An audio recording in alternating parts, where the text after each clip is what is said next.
The first 5 games of Plat The Series were recorded on Steam. This was to test the concept before I had the hardware to record on PlayStation. Everything following will be recorded on PlayStation. Enjoy the show.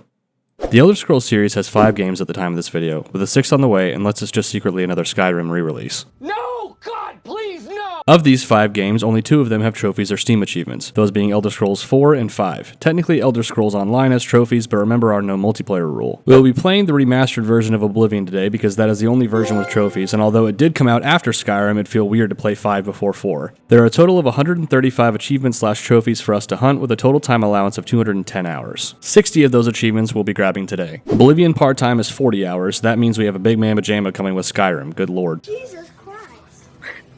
I also want to point out that I set the part-time for Oblivion at 40 hours and forgot to add time for the Shivering Isles DLC. We'll just chalk that up to user error and have it make a more interesting video, I suppose. Without further ado, let's get rolling on the next episode of Plat The Series, The Elder Scrolls 4 Oblivion.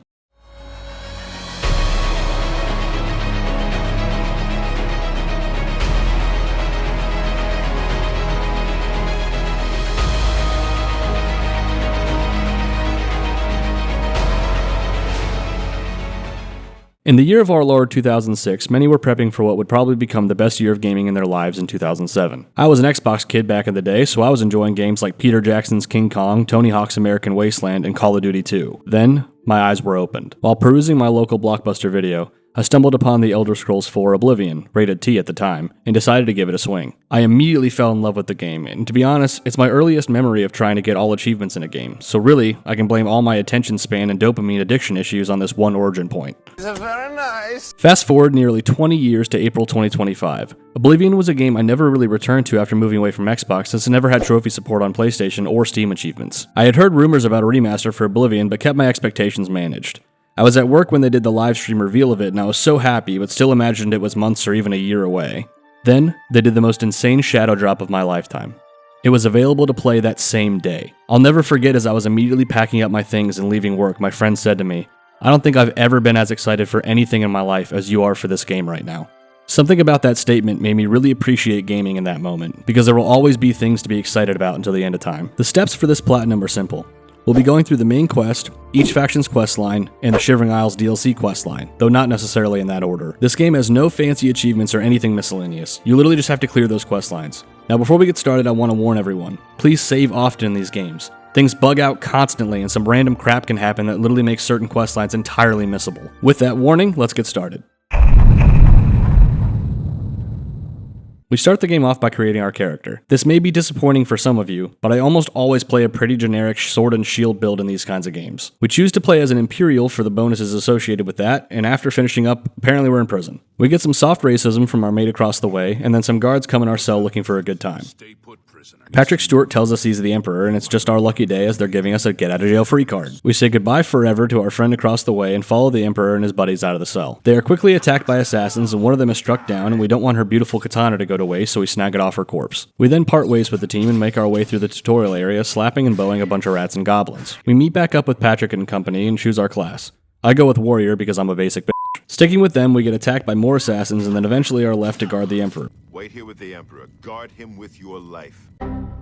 Which we do a stellar job at. Boris, being the last remaining of the crew, gives us a key so we can escape, and tells us to deliver the Amulet of Kings to Joffrey in Wayne and Priory. Then we pick what is essentially our subclass. I create a custom class called Trophy Hunter and head down into the sewers. After making our way through, we eventually reach the door to the outside world and pop our first trophy. At this point, you can take on any of the quest lines, but we're going to stick with the main quest just to keep things easy. Making our way to Wayne and Priory, we find Joffrey, who gives us some stuff and asks us to head to Kvatch to find the Emperor's long-lost son Martin. Upon arrival in Kvatch, we are approached by a calm and collected man who tells us there's an Oblivion gate open and danger have ravaged the city. We head up and find Salvi and Mattias, who ask us to go in and close this Oblivion gate, and our adorable little level 1 ass hops right in. Inside we find this guy, who we help get out, and then we make our way to the main tower. In the main tower, we reached a locked door, so we make our way to a side tower and find this guy, who tells us that we have to remove the sigil stone to close the gate. Key in hand, we head back and pull the stone, and the gate closes, popping our second trophy. Now we could go inside and find Martin and be on our way, but much later in the story we will need to help Salvi and liberate Kvatch, so we go ahead and just do it now. After storming the castle, we take a quick nap to level up and find the Count doing the same, so we take his ring and show it to Salvi and head back to the camp to find Martin. Martin somehow just believes this random man who came and said he's the Emperor's son and comes back with us to Wayne and Priory. The Priory is under attack, so we save Joffrey and discover the Amulet of Kings is missing. They've taken it! The Amulet of Kings is gone. We take Martin to Cloud Ruler Temple, and Joffrey asks us to meet Boris back in the Imperial City. Upon doing so, Boris invites us into the basement with his friend, and oh no, his friend's an assassin. We find one of the commentaries of the Mythic Dawn, and Boris asks us to find the rest. We collect volumes 2 and 3, and learn that volume 4 can only be obtained from someone in the Mythic Dawn, and luckily the poor sod we took volume 3 from knows exactly where that can happen. Boris proceeds to bore us. Christ. By escorting us at snail speed through the sewers to the meeting. I agree to cover him during the meeting, but my sneak stat is so low that just existing blows our cover, so we fight the agents and get our volume 4. Tarmina from the Mages Guild studies these books for a couple days and leads us to this map that tells us where we can find this big bad book, the Mysterium Xarxes, and pops another trophy. After reaching this shrine, this guy tries to take all my stuff, and while I'm sure it's story related, I decide to keep my stuff and kill everyone in this cavern for even suggesting such an idea. Mankar Cameron escapes with the Amulet of Kings, but we snag the Darkhold, the Mysterium Xarxes, and head out. We then have to hunt for Mythic Dawn spies in Bruma and a little side quest that's still a main quest. I wasted what felt like ages trying to find the second one, but once you take both the spies down, we return to Cloud Ruler Temple. We are now tasked with finding a Daedric artifact. We head over to Azura's shrine and give her some glow dust and head over to a nearby cave to kill some vampires. With that done, we return to Azura and she gives us the Azura Star artifact and who knows what it does, so we just give it to Martin and pop another trophy. This is the point in the story where I usually go do the Allies for Bruma quest. However, I learned in this playthrough that the quest is completely optional. I would say for those playing this game casually, it's a great quest where you close Oblivion gates all over Cyrodiil, but unfortunately, Ain't nobody got time for that. so instead, we head off to help Bird close his Bruma gate. There's nothing special about this gate, you literally just run through, grab the stone, and get out. Then we head off to find the armor of Tiber Septim. This requires us to head to Sancre-Tor and put 4 undead blades to rest, and then they kneel and open the way to the armor. Martin then asks us to find a great Welkin stone, so we take off and make our way through this area and snag it for him. The final piece of the puzzle is a great sigil stone, only obtained from a great gate, so we go convince the Countess to send her people to their graves so we can accomplish this task. This is where, if you've done the Allies for Bruma quest, these street civilians would be actual guards from around the country, but we don't need it to progress. After fighting off waves of enemies, we head into the great gate, make our way to the sigil stone, and take it down. As we appear back outside, my PC fights for its life as a trophy pops, and then somehow Martin, I guess, attacks someone, and they all start yelling about him being a murderer and just literally jump him. This isn't story driven, this was just a hilarious bug I've never seen before. Martin must have solo cleared the mob because after we take a quick nap to level up again, he appears unscathed in the lobby of Cloud Ruler Temple. That's my Emperor. He opens up a portal to paradise, so we head inside and make our way through until we eventually fight Mankar Cameron and his children, siblings, I'm not sure. With him down, we give the Amulet of Kings back to Martin and head over to the Imperial City. Here we're intended to devise a plan of how to keep Mehrunes Dagon in Oblivion. Upon arrival, apparently the guards seek revenge for the comrades the Emperor slaughtered. At this point, I was pretty nervous that I had a game-breaking bug. I went to the place where it forces you to stand for what is supposed to be a cutscene and instead watched Chancellor Akato and Martin duel.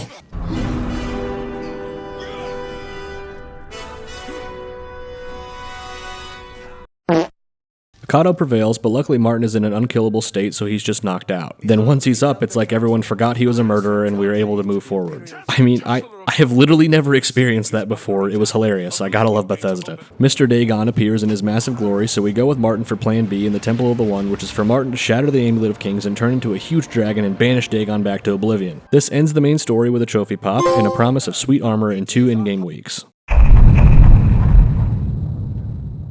We have to go somewhere now to express our emotions about our Emperor's sacrifice, so what better place than the arena? The arena is a pretty storyless area. Basically, you just make your way through smacking people and getting rank ups that are all individual trophies. You rank up from Pit Dog, to Brawler, to Bloodletter, to Myrmidon, to Warrior, to Gladiator, to Hero, and then to Champion. The only real story bit comes at the end when you challenge the Grey Prince for the final rank of Grand Champion. We take our ugly raiment of valor with awesome stat boosts and head outside to be met with our adoring fan. We don't need someone tailing us around right now, so we tell him to beat it and get lost. Our next stop is the city of Anvil to join the Fighters Guild. We speak with Azan, who gives us a free trophy for joining. Nice. Our first contract has us taking care of mountain lions that are trying to kill this lady's pet rats. We go hunt a pack of them with Benaris and Ventus, who doesn't help at all, and then the lady tells us that there's this Quinn Weave who gives her dirty looks, so surely she's trying to murder her pets. We go to confront Quill Weave, who for some reason is all the way in Coral, which is seemingly a bug, because as soon as I talk to her, she teleports all the way back to Anvil. Strange. We catch her in the act of leaving meat outside our client's house and confront her. She claims she was trying to draw out the rats, not mountain lions in. We rat on her anyway, pun intended, and report our success to Azan, earning our first advancement in a trophy. Our next job has us stop some robbers from this poor guy, and we find out they were ex-workers of his. That's tough, bro. We then have to head to Cheydinhal to continue our jobs with the Fighters Guild there. We get tasked with basically just going to a cave and killing a bunch of goblins. It's insanely easy, but the turn-in pops another trophy. We are then asked to go to Coral and talk with Modron Orion and find a Fighters Guild bro that defaulted on a contract. We find him and he's being a little bitch, so we set off to find this book and go collect our reward. We are then told that there are some Fighters Guild bros causing trouble in Leyawiin, so we head there to find out another Fighters Guild-esque group called the Blackwood Company is taking all of our jobs. We find these guys some work and head back to Modron for another promotion and a trophy pop. We then head back to Azan, who asks us to go kill some thieves in a cave, so we do it and move on. Back to Growcrash, who sends us to help this woman with a debt she has. We have the option here to just pay for it, and honestly we could afford it, but we decide to go retrieve her family's armor from a tomb instead, and that finishes that up and gives us yet another advancement and a trophy. Our next job is to babysit the guildmaster's son and make sure no harm comes to him. Luckily, he can't actually die, because he definitely does get clapped by an ogre, or maybe me with a miss swing, but we find the guy we were sent to find and he's dead. RIP. Modron then tells us to go find Maglir again, as he's defaulted on another contract. We track down the little shit and find out he switched sides to the Blackwood Company. We finish the job he had by giving a lady 10 imp galls and then head back. Modron promotes us again and then asks us to meet him in his house after dark. We head over hoping to earn ourselves another promotion and trophy, but instead Modron wants us to look into Blackwood Company activity off the books. We head out to this Ayla rune, and after taking a few steps inside, Modron's just like, our guy's not here. Maybe he's in a different one to the northeast. Weird. Why was this programmed into the game? Why did we do this? Why didn't we just go straight to the other one? I don't understand. At the second rune, we find our target Azani Blackheart, and apparently this was a Blackwood Company job that we just took right from under their noses. Take that, Maglir, you f***. Modron promotes us again, and we head back to Azan for some more traditional assignments. We escort this lady for Azan and then go clear out some fugitives for Growcash and gain another rank and trophy. Modron summons us again to find the Guildmaster's son, as he went on a job a few days ago and hasn't been found, so we set out to look for him. Upon arrival, it looks like the Blackwood Company got involved, and then Bro got killed by a troll. So we clean up the cave and head back to Modron, who tells the Guildmaster as we head back to Azan to continue working. Azan demotes us for our off-the-books work with Modron, who is now expelled.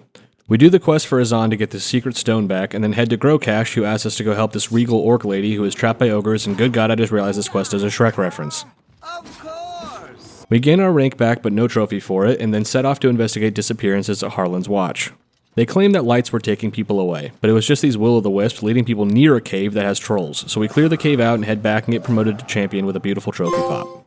Growcash tells us that Modron has been looking for us, so we head off to see what that's about. He's still bothered by the Blackwood Company, so he asks me to set off and kidnap one of their higher-ups for information. We kidnap him and interrogate him and realize we need to infiltrate the Blackwood Company from the inside if we want a chance at finding the source of their power, and your boy is the guinea pig for this operation. We enlist, and get given this weird hiss sap, so we drink that and end up back in Water's Edge where we settled that debt for that lady earlier. We clear the area of goblins and then pass out, and wake up in Modron's house again, who said he found us on the street. We go back to check on Water's Edge to discover that under the influence of the hiss sap, we murdered the entire town in cold blood. I mean, Jesus Christ, that's so dark. We then go to the Blackwood Company's base of operations and slaughter them and destroy their history, and on our way out we are confronted by none other than Maglir. This was such a cherry on top moment for this questline. I mean, the devs didn't need to let me kill this little shit, but they do anyway. W devs. We head back and report our work to the Guildmaster, who gets mad, but then promotes us to Master, finishing our questline with a trophy pop. We also get to name Modron our second in command, which is dope, and then we head off to join the Mages Guild. The Mages Guild isn't the most fun questline in this game to me, but then again, I'm not playing a mage character. We join Cheydinhal with a trophy pop and then get sent to do boring grunt work in nearly every city to earn a recommendation to the Arcane University. Once that's done, we pop another trophy and set off to get our very own mage staff that we'll definitely use. During our quest, we run into some necromancers, our antagonists for this questline, so we cruise through them and find our unfinished staff and take it back to be turned into a lightning staff. Once that's done, we get another advancement in trophy pop and then are tasked with seeking counsel with the Count of Skingrad. We go and talk to his assistant, who asks us to meet at night outside the city, which is a bit sus, but we do so anyway. Shockingly, he is a necromancer, and so we kill him and his buddies, and then the Count comes out, who is apparently a vampire, and apologizes for not helping. We head back to tell Ramus what happened, and he feels guilty, so he promotes us again and pops a trophy. We are then tasked with heading out to this rune and solving a puzzle with the help of the internet, which pops the trophy, and then going to confirm if the necromancers are in fact using black soul gems. Spoilers, they are. Returning with this information, we get another promotion and a trophy, and now work directly under the Archmage Hannibal Travin. We then head out to find this guy, who we will work together to... Oh wait, thank God he's fine. Onward we... So we go to find an informant popping a trophy. We then are asked to travel back to Skingrad to ask the Count for information. He then tells us he'll only help us if we help him rid a local cave of vampires. That's weird since Bro is one, but also the hunters that are after them. I struggle massively in this quest to complete it with the main vampire hunter alive, which is needed so you can convince them to skip town after. But eventually I get a run where he lives and do that successfully. Returning to the Archmage, we are asked to go check on the Bruma Mages Guild, which is under attack. We find the necromancer responsible and smack them, and then the only survivor reveals themselves, and we head back to the university for another promotion and a trophy. The next two quests can be done simultaneously, where we seek out the Necromancer's Amulet and the Bloodworm Helm. These are both just basic, simple fetch quests, nothing crazy here. This leads us to our last promotion from Ramus, and for for some reason the Archmage doesn't like that, so he offs himself. I have no idea why this happens because I smashed through the dialogue. We head off and slaughter more Necromancers to get a Black Soul Gem, and then we go and hunt down Manny Marco, the King of Worms. This wraps up the Mage's Guild questline, making us Archmage with our tiny Fireball spell and a good old trophy pop. Now, before we continue to the next questline, I want to call out that we only have 3 questlines left and haven't even hit the 10-hour mark yet. Since I know the comments are going to call out anything and everything, please know my goal here is to hunt achievements/trophies. That probably means playing games in a different way than you would, and that is totally okay. Please enjoy more of what this incredible game has to offer outside of the trophies. It's amazing. You don't need anywhere near 100%, and there's so much out there for you to discover. That's the end of my speech. Moving on. Before heading to the Shivering Isles, since we're level 10 now, we're going to go do a quick fetch quest for Nocturnal.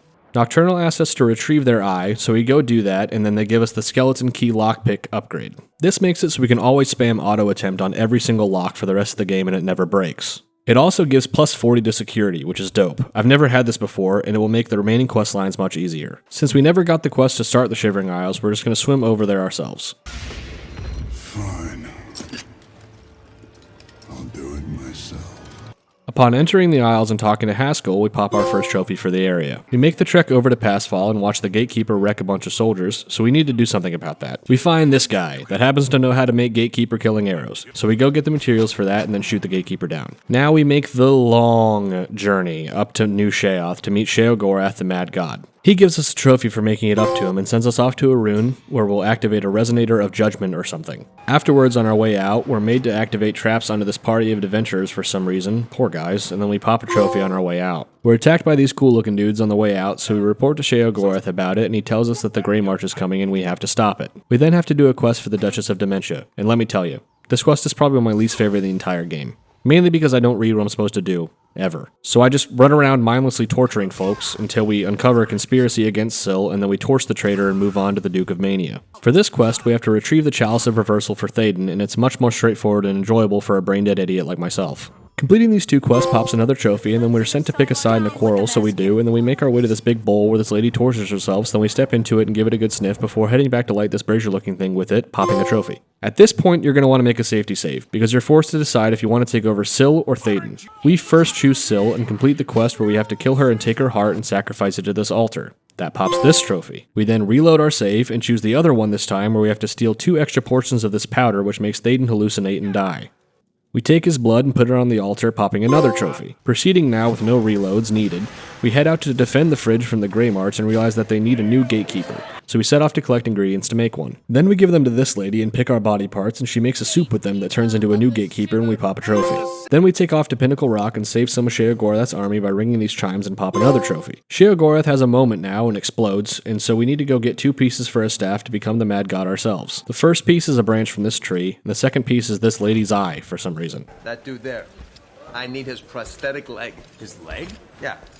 God knows I don't need the rest of him. Look at him, he's useless. We return and can't use this fountain, so we head into this tree to cleanse the pools of madness so that we can use the fountain and then head out into the courtyard to fight the Order in Jiggalag, popping our final trophy for the Shivering Isles.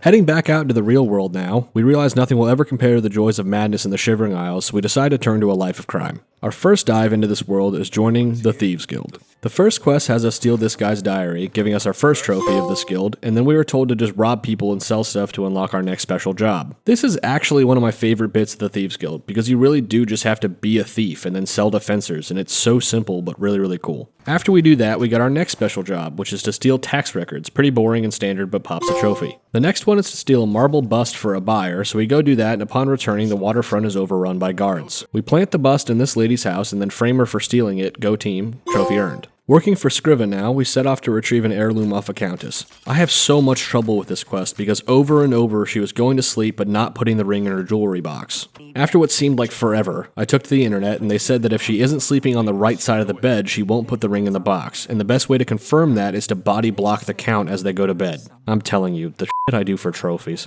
It somehow works despite her not being on the right side of the bed, and we return with a well-earned trophy. The next mission is hilarious because we have to steal this staff from the Archmage. Yes, the Archmage. Which is me.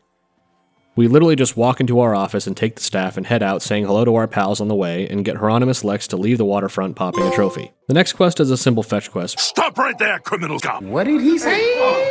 which then leads us to the final quest for Scriva, which is to get Lex reassigned to Anvil. After some conniving and forgery, he's out of our hair with another trophy pop. Now the Grey Fox summons us, so we go meet him and begin to steal a series of items for him. The first of these is Sevilla's Stone, then the Arrow of Extrication, which pops a trophy, and finally the Boots of Springheel Jack. This leads us to the ultimate heist, where our goal is to steal an Elder Scroll. We head into the Imperial Palace and activate this hourglass, which opens us the old way inside the sewers underground. Then we make our way through the cavern using the Boots of Springheel Jack and then shooting the Arrow of Extrication into this slot. Then we sneakily make our way up to the Elder Scroll library, and these blind dudes literally just hand it to us, and we make our escape following through this long passage, breaking the Boots of Springheel Jack forever. Upon returning to the Grey Fox, we are asked to meet him in Anvil, where he reveals to us that he was the long-lost husband of the Countess of Anvil. He then gives us the Grey Cowl and a trophy wrapping up this questline. Our life of thievery just didn't do it for us, so I want to finish up this playthrough going full criminal. In order to join this secret league of assassins, we need to murder someone in cold blood. This person needs to be totally pure of heart with no wrongdoing, hence why nothing is counted as murder so far. The problem is, we don't know anyone that's completely pure of... Wow, you're the grand champion. I saw your fight against the Grey Prince. You're the best. Can I follow you around? I won't get in the way. Long live the king. So anyway, I pushed him off for the meme, but you actually have to hit him with something for it to count. And it can be anyone, it doesn't have to be the adoring fan. So after we do this, we take a nap and get approached by Lucien Lachance, who gives us the Blade of Woe and tells us to go kill a guy at the Inn of Ill Omen. We head there, and Rufio seems to have forgotten his lines. He quickly climbs in bed so we can get behind him, slice him, and then sleep. Lucien comes back and gives us a passcode to enter the Brotherhood's secret lair and pops us a trophy. We head in there and get our first real contract from this vampire guy, and we head off to kill the captain of a ship. You can hide in this crate and sneak on board that way, or you can just hop onto the back of the ship and pick this lock, which puts you right in front of the homie, so we smack him and fast travel back. We then head off to drop this deer head on a guy, killing him, and then we're supposed to sneak out without killing this bodyguard, but my stats are too low, so he follows me out and gets murdered by guards. Poor guy. Turning this in pops another trophy. Our next quest brings us back to the prison cell where it all began, and we get to get our revenge on the asshole from the beginning of the game. Another huge W for the devs for making this a quest. Our next assignment is to stage the death of this guy in front of this other guy, and then give him a potion so he can go live his life somewhere else. Easy peasy, trophy pop. The next quest has us find this guy named Phalion, who apparently has a drinking problem, and only comes home a couple hours a night. We find him in his skooma den and kill him. Then, we're supposed to go swap out this medicine for this guy who's sick and poison him. My sneak stat is too low to do this the fun way, so I literally just pile drive through and kick him while he's down. The next assignment is a classic whodunit. No, seriously, that's the name of the quest. The problem with this quest, despite it being my favorite in the game, is that I'm very impatient, so who done it? Me. Me done it. Then, finally, we're told to go kill Adamus Philida and put his finger in a desk drawer. You actually get the bonus as long as you do the finger thing, so I mean I literally just run up and slap him and grab his finger and put it in the desk and go to jail. Turning this quest in pops another trophy. Now, we end up doing jobs for Lucien Lachance himself. He first asks us to go back to the Sanctuary in Cheydinhal and murder all the people we literally were just told not to murder. We go ahead and do just that because Daddy said, and we pop another trophy. Then we have to do a series of dead drops, where we go to a city, collect instructions, and go kill someone, and we have to do that 7 different times, and none of them are overly interesting. After we kill the last guy for looking at this statue a little weird, Lucien shows up and tells us that we've been offing members of the Black Hand instead of actual targets. Whoops. So we go find out who was replacing the dead drops and then head back to tell Lucien, and oh dear. I'm not even going to show that for the sake of YouTube policies. Anyway, Lucien's dead because the Black Hand thought he was the traitor. He was not. So we get promoted by this random lady I've never seen, and then she takes us to meet the Night Mother. While meeting the Night Mother, the real traitor reveals himself with a speech, and then kills these two guys like, come on, you could have at least tried a little. We kill him, and then the Night Mother promotes us to Listener, which is basically what you guys were for this entire video. A listener of my bullshit. Then, the final trophy pops, and we get our platinum, ending our journey in Oblivion. Our final time remaining was 22 hours, 34 minutes, and 35 seconds. I'm going to shave off an additional 16 hours estimated by ChatGPT that we probably skipped in dialogue, bringing us down to 6 hours, 34 minutes, and 35 seconds. This brings our total playtime for the Elder Scrolls series from 210 hours to 176 hours, 34 minutes, and 35 seconds. I'm not going to lie to you guys, I had no idea this platinum was possible in this small amount of time. I knew it was simple, but there was genuinely a moment in the main story where I was worried I was not going to finish in the 40 hours, even before the dialogue penalty. That leaves me with a question. How do you guys feel about the dialogue penalty? It's not something speedrunners have to deal with, but since I'm comparing to PSN profiles, I would imagine they're estimating based on an actual, mostly casual playthrough. Let me know in the comments. With these 60 achievements gained, it leaves us with 75 remaining in the only other game in the series, Skyrim. Overall, I always love being back in Oblivion. This remaster, even though it's a stuttering, buggy mess, feels like a warm blanket on a cold winter evening. It's just great. And I definitely hope you play more of it than just the questlines required. And even then, play the questlines as they're intended to, not just blitzing through it. Next week, we swap back over to Kingdom Hearts for Rechain of Memories before returning to finish this series off with Skyrim. If you enjoyed this video, leave a like and subscribe. It really helps the channel out.